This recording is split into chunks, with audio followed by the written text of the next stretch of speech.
প্রিয় কক্সবাজারবাসী, আসসালামু আলাইকুম। আপনাদের তথ্যের উপর ভিত্তি করে যেগুলো আপনারা প্রতিবেদন তৈরি করছেন, এদের উপর ভিত্তি করে আমার কিছু কথা বলতে ইচ্ছা করতেছে। আমি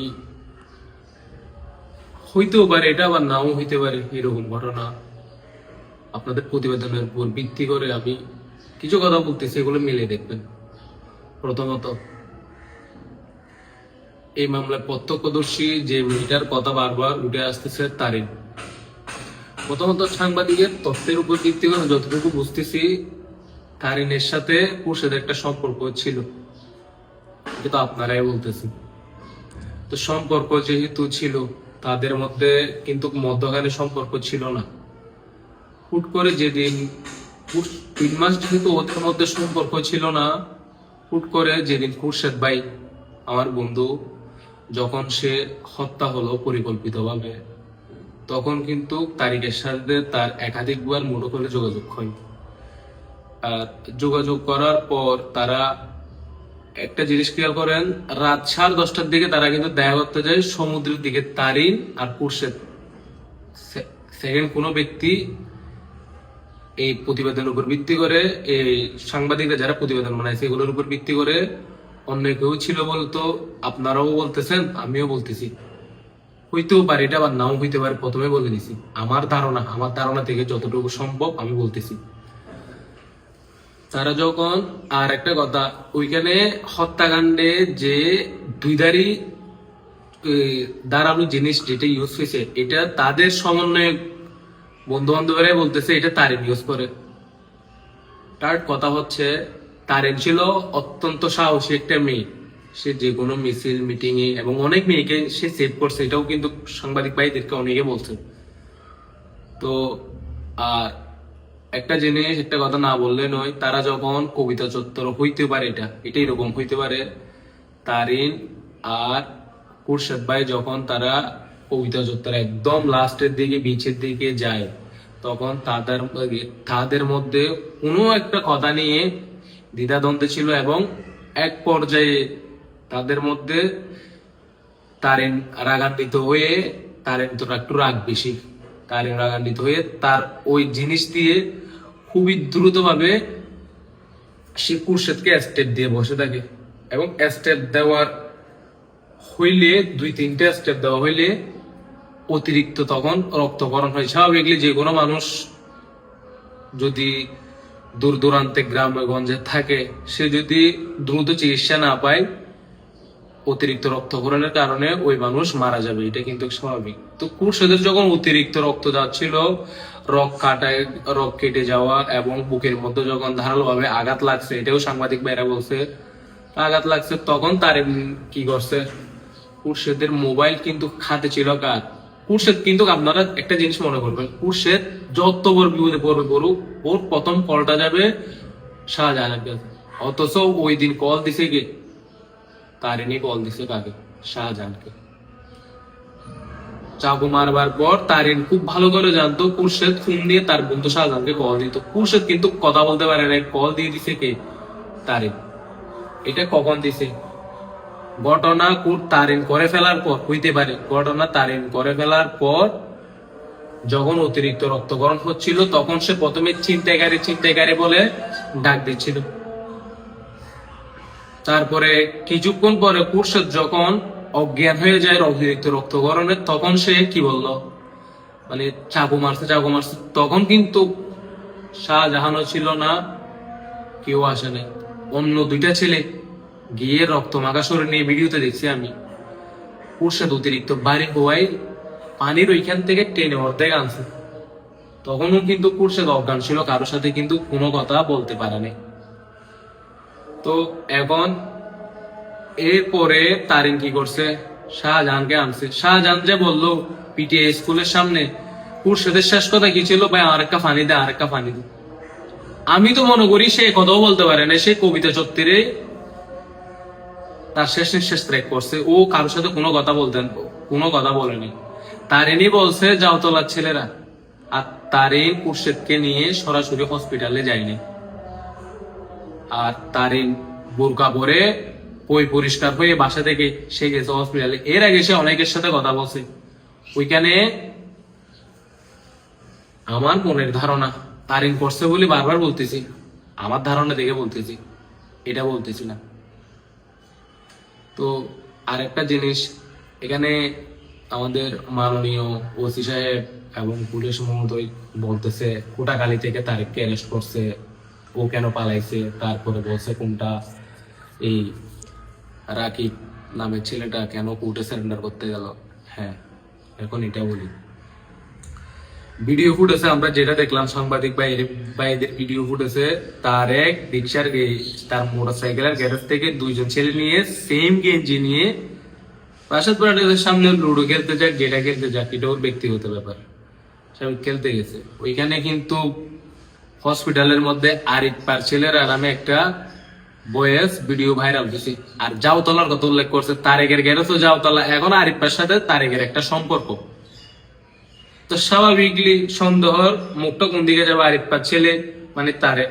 তো তারেক যে গেঞ্জি পরছে ওই গেঞ্জি নিয়ে সে তাকে যেহেতু অ্যারেস্ট করবে তে সরে গেছে আর কি ভয়ে। আমার কথা হচ্ছে সে কোনোদিন একটা পিঁপড়াকে শুধু তাপ্পর মারে নাই, তার জীবনে তার নামে একটা মামলা নাই, সে কিভাবে এত বড় একটা আগামটা করবে, এটা আমার মনের প্রশ্ন। যদি করে থাকে, সাংবাদিক ভাইদের বিশ্লেষণও তো আমি দেখতেছি তার কোনোভাবে জড়িত না, আর করে থাকলেও সে সেম সাদা গেঞ্জি নিয়ে কি কোনোদিন থাকবে? ওই গেঞ্জিতে কোনো দাগ নাই, কোনো কিচ্ছু নাই। তার না বোকা চেঞ্জ করতে গেছে, বাসায় গেছে, ও তো একই গেঞ্জি নিয়ে ধরা গেছে। আরে ভাই, এত বড় একটা ঘটনা, দুইটা মানুষ খুরশেদ ভাইয়ের মধ্যে এত বড় একটা মানুষকে, শক্তিশালী মানুষকে সে স্টেপ করতেছে, অথচ তার গেঞ্জিতে কোনো দাগ নাই, কোনো গাছে কোনো দাগ নেই। যাক, এটাও মেনে নিলাম। এখন রাকিবের কথায় আসুক, ওই দিন রাকিব সারেন্ডার করতে কি জন্য? আমাকে যে 5 তারিখ আমি যখন জেলে ছিলাম, 5 তারিখ যেটা বাবুদের সাথে আরিফদের সাথে দ্বন্দ্ব হয়েছে, ওইখানে যে একটা মামলা হয়েছে, ওইখানে রাকিব কয় নাম্বার আসামি? 8, 9, মেবি 10 নাম্বার আসামি। ওইখানে তখন কি আরিফের ভাই জুবাইর, তারপরে রিদওয়ান, তারপরে রাকিব, এরা সবাই কোর্টে সারেন্ডার করতে গেছে। যখন জামাল, আমাদের সদ্যীয় জামাল আঙ্কেল জরিমারা যেটা আরেকদিন মামলা করছে, জামাল বাবুর আব্বা বাদী হয়েছে, ও এগেস্ট উকিল দাঁড় করাই দিয়া উল্টা পাল্টা উকিলের মাধ্যমে বলাইয়া দুজনকে জামিন দিছে, রাকিবকে জামিন দেয় নাই। রাকিব তো গেছে 5 তারিখের মামলার জামিন নিতে, যে মামলাতে আমি জেলে ছিলাম, যে মামলায় আমি এখনো জামিন নিতে পারি নাই, জেলে থাকা অবস্থা যে মামলা গেছে ওই মামলা আমি এখনো জামিন নিতে পারি নাই, মামলা 2 নম্বর আসামি পেয়ে, অথচ রাকিব জামিন নিতে গেছে। ওইখানে রাকিবকে অ্যারেস্ট দেখানো হয়েছে। আপনারা পূর্ণ তদন্ত করে দেখবেন রাকিব কি জন্য কোর্টে গেছে। ও সারেন্ডার করতে মানে ও অপরাধী যে জন্য জানে, ও জামিন নিতে গেছে আরেকটা মামলা, পরবর্তীতে ও জেলে থাকা অবস্থায় ওরা মামলা এটা ঢুকাই দিচ্ছে। কোনটা? যেটার মধ্যে আরিফ সহ, আরিফের ছোট ভাই, আরিফের বন্ধুরা, আমি আমাদের সবাই মামলা করছে, ওইটাতে আসামি করা হয়েছে। এখন আমার মনের অজানা প্রশ্ন, যে জায়গায় খুরশেদ কথা শুদ্ধ বলতে পারে না, এটা প্রমাণ দিয়ে কেউ বলতে পারবে খুরশেদ স্পেসিফিকলি কারোর সাথে কথা বলতে পারছে? এগুলো সবগুলো মিথ্যা। খুরশেদ কবিতা চত্বরেই মারা গেছে। মারা যাওয়ার পর আমার অজানা মন এগুলো তারিন অন্য কারোর সাথে কথা বলে 5 তারিখের ঘটনার সাথে অ্যাড করে আমার বন্ধুদের সবাই নাম ওই মামলায় ঢুকাই দেওয়া হয়েছে। তারিন সাক্ষী হয়েছে, 20 বছরের নৌসাদকে মামলার বাদী বানাইছে। আর ভাই, এগুলো তৃতীয় শক্তি ছাড়া কি আর কোনো কেউ আছে? এগুলো অনেক বড় বড় বিএনপির বর্তমানে চাঁদাবাজ হাইব্রিড নেতারা এই মামলার সাথে জড়িত। তা আমি সমন্বয়ক ভাইদের, সাংবাদিক ভাইদের তদন্ত সাপেক্ষে এই কথাগুলো বলতেছি। এগুলো আপনারা একটু চিন্তা করে দেখেন, চিন্তা করে আমার যদি ভুল থাকে এটা একটু উত্তরটা আমারে আপনি দিয়ে যায়। আমার যদি কোনো কথা বলে, আমি আবারও ক্লিয়ার করে বলতেছি, আমি আদৌ জানি না কে করছে। আমি আপনাদের সংবাদের উপর ভিত্তি করে আমি এই কথাগুলো বলতেছি। হইতেও পারে এই কথাগুলা নাও হইতে পারে, মামলার তদন্তের সুবিধার্থে বলতেছি। আর আমার অবস্থান আমি আপনাদেরকে স্পষ্ট করে বলতেছি। আমি 8টা বাজছিলাম লং বিচের সামনে, ওইখানে একটা কার অ্যাক্সিডেন্ট হয়েছে। তখন গাড়ির মাঠে শাহিন ভাই, তারপরে আর একটা সৈকত, ওদের কার অ্যাক্সিডেন্ট লং বিচের সামনে, একদম লং বিচের। ওইখান থেকে গেছি আধা ঘন্টা তর্কাতর্কি, গাড়ির নিয়ে গুনারে দিছে মনে হয় 3000 টাকা, গাড়ি মারি গেছে এটাতে। ওইটা নিয়ে তারপর এখান থেকে গেছি কোথায়, এই স্বপ্নীল সিন্ধু নেভি হোটেল, ওইটাতে জাম্বুর মোড়ে, ওইখানে ছিলাম এই 9টা 5 থেকে এই 9টা 45 পর্যন্ত। ওইখান থেকে আবার রয়্যাল রোডে 10টা 12 দিকে উঠার পর ওইখান থেকে কিছুক্ষণ থাকার পর তারপরে 10টা 45 এর টাইমের মধ্যে আমি কোথায় গেছি, নিসর্গ হোটেলে। নিসর্গ হোটেল থেকে বাইরেছি প্রায় 12টার আগে। তা আমার গুলো হচ্ছে, আমার যে মুখের কথাগুলো, আমার যে স্টেটমেন্ট, আমি অনেক ভিডিও ফুটেজ দিছি, অনেক কিছু দিছি, দিতে হইলে আরো দিব, আরো আছে আমার থেকে। বিশেষ করে আমি আমি এখন মানে তখন যে সেনাবাহিনীর থেকে মানে আমার যে যৌথ বাহিনীর অভিযানে গ্রেপ্তার করছিল, যে মামলার আসামি করছে, আবার এখন একটা নতুন করে মিথ্যা মামলা করছে আমার জন্য, মার্ডার মামলা, এটা আমার নাম ঢুকাই দেওয়া হয়েছে। আরে ভাই, আমি তো সিম কিনার সুযোগ শুদ্ধ পাই নাই, আমার সিম সেনাবাহিনী থেকে জব্দ। একটা কথা বুঝতে হবে, যে মানুষ সিম কেনার সুযোগ পায় না, ঈদে পরে ওই আমার আইডি কার্ড নিয়ে আমি সিম তুলবো আর কি, ওইখানে শুনতেছি এটা। তা আমার সবকিছু পুনঃতদন্ত করেন, সিডিআর রিপোর্ট আছে, আপনাদের লোকেশন আছে, সবকিছু আছে, অনেক ভালো ভালো উন্নত প্রযুক্তি আছে, বর্তমান সরকার করতে পারে না এমন কি? আমার পুনঃতদন্ত করে যদি আমার ফাঁসিও দেন, আমার যদি ক্রস ফায়ারও দেন, আল্লাহর কসম বুক করে নিবে। কিন্তু আমি একটা কথা মেনে নিতে পারতেছি না, টাকার বিনিময়ে কিভাবে এই মামলা বাণিজ্যটা হইলো, কিভাবে আমার নাম আসলো, কিভাবে যারা দুষ করে নাই তাদের নাম আসলো, প্রকৃত আসামি কেন বাইরে হচ্ছে না, এটা হচ্ছে আমার মনের প্রশ্ন। এই মনের কূপ থেকে আজকে আপনাদেরকে এই কথাগুলা বললাম।